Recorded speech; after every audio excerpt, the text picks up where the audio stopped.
শহরের বৌমা গ্রামে এসে গোবর শুকায়, তারপর সেটা দিয়ে রান্না করি। কষ্ট হলেও ধৈর্য ধরতে পারি। একা হাতে সবার জন্য রান্না করছিলাম। মাটির চুলার রান্না খেয়ে সবার লোভ লেগে গেছে, তাই সবার আবদার আজকে আবারও আমাকে মুরগি রান্না করতে হবে। আর আমি হলাম জমিদার বাড়ির বউ, তাই সব দিকে খেয়াল রাখার পরে রান্না করতে আসবো। মানে হলো আশেপাশে যা কিছু দেখা যাচ্ছে সব আমার শ্বশুরের, যেমন এই খামারগুলো, পুকুরগুলো, টোটো করে সেগুলো একটু ঘুরে ঘুরে দেখবো, তারপরে রান্নাঘরে যাব। গ্রামের মজা একদমই অন্যরকম। সকালে ঘুম থেকে উঠে যখন বাইরে বের হই তখন ভীষণ ভালো লাগে। আশেপাশে পুকুর, গাছ, মানুষের কাজকর্ম সবকিছুই দেখতে পাই। আমি নিজেই গ্রামের একটা মেয়ে, তাই আমার গ্রাম ভীষণ পছন্দ।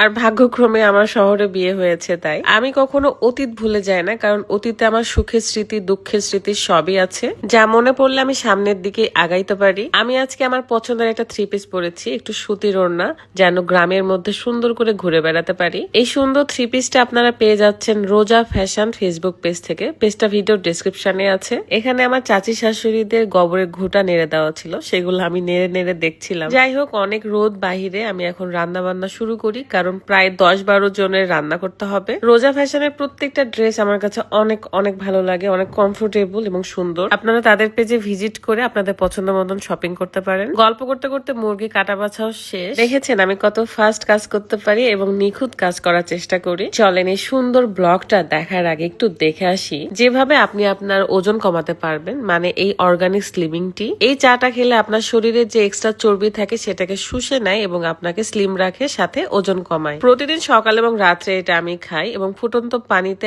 1 চামচের মতন স্লিমিং টি দিয়ে 3-4 মিনিট ফুটিয়ে নিলেই হয়ে যায়। ইউনিক কালেকশন ফেসবুক পেজ থেকে আপনারা এই অর্গানিক স্লিমিং টিটা পেয়ে যাচ্ছেন। পেজটা ভিডিও ডেসক্রিপশনে দেওয়া আছে। যাদের থাইরয়েড, ডায়াবেটিস আছে তারাও খেতে পারবেন। মিষ্টি এবং চিনি জাতীয় খাবার থেকে দূরে থাকবেন, তাহলে 100% ফলাফল পাবেন। দেরি না করে এখন ইউনিক কালেকশন ফেসবুক পেজ থেকে অর্ডার করে ফেলুন। আর হ্যাঁ, লক্ষ্য রাখবেন আমার ভিডিও ডেসক্রিপশনে যে ইউনিক কালেকশনের পেজ মেনশন থাকবে সেটাই অরিজিনাল। আমি একা হাতে অনেক তাড়াহুড়ো করছিলাম দেখে আমার ছোট ভাই সোহাগ এসে আমাকে হেল্প করছিল।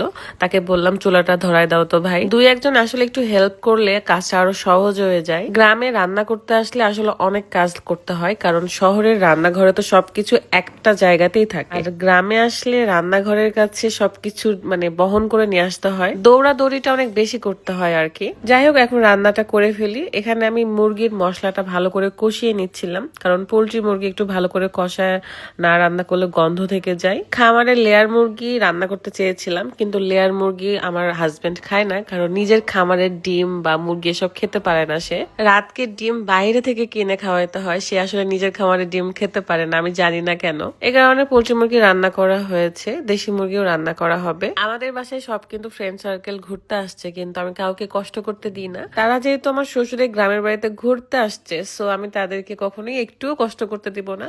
তারা এনজয় করুক, ঘুরে বেড়াচ্ছে, ঘুরুক, পুকুরে পুকুরে মাছ মেরে বেড়াচ্ছে। সো ওদের এনজয় করা দেখে আমার অনেক ভালো লাগছে।